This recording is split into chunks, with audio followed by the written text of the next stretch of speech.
So we provide every child that in our support with the opportunity to go to school, and then we give them the facilities that they need and help them to have better facilities. For example, the classrooms, for example, the resources that they need to be able to go to school. In CBF, we believe that education is the key to coming out of poverty. There's the quote, with one child, one teacher, one book and one pen, we can change the world. And this is something that we truly believe. Education is a tiny thing that can just change someone's life and create a better future for them.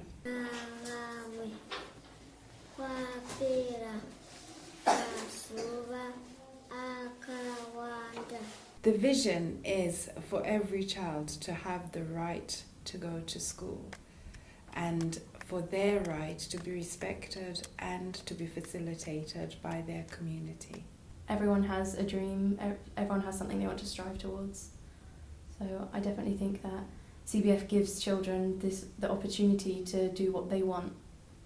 For example, where we've had traditionally children waking up really early in the morning to do all the household chores because they live with a grandmother that is maybe too old to look after their siblings, and they go and fetch water in the morning, fetch firewood in the morning, and come and make a meal for everybody. That's before they take a massive long walk to go to school. And we found that by the time these children get to school, they're tired. My name is Eileen Toro. My mother can't pay my school fees, so CBF paying my school fees. CBF start paying my school fees when I am in primary. By now I am in secondary.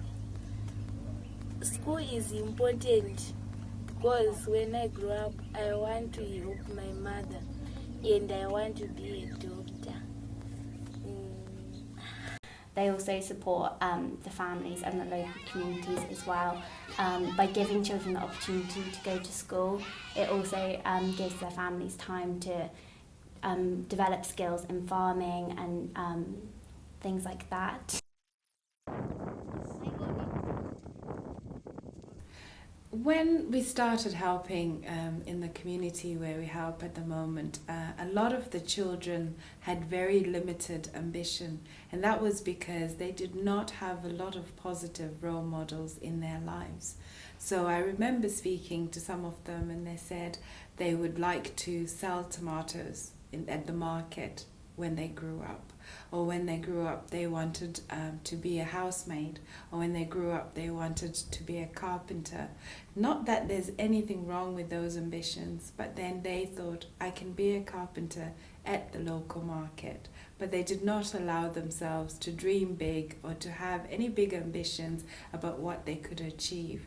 That's because they did not believe in themselves.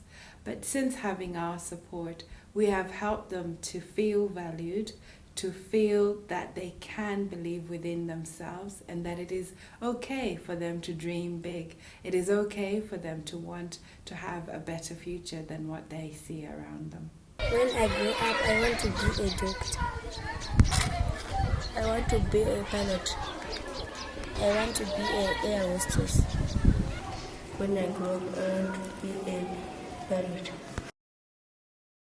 My name is Tsungirai Yenimchinaid, and I'm a boy and I'm 12 years old. I live in Matugutu village and I stay with my grandmother. My parents died. I wake up at 5 o'clock every morning to come to school. I walk about 4 kilometers from home to school. School is important to me because when I grow up, I want to take care of my grandmother when I grow up. With your help, we can create better futures for orphans and vulnerable children in Africa. You can give the child the gift of education that would change their life forever. You can feed a child. You can feed their family. You can clothe them. You can provide medical care for them. The power is in your hands, and all it takes is £15 a month to transform a child's life.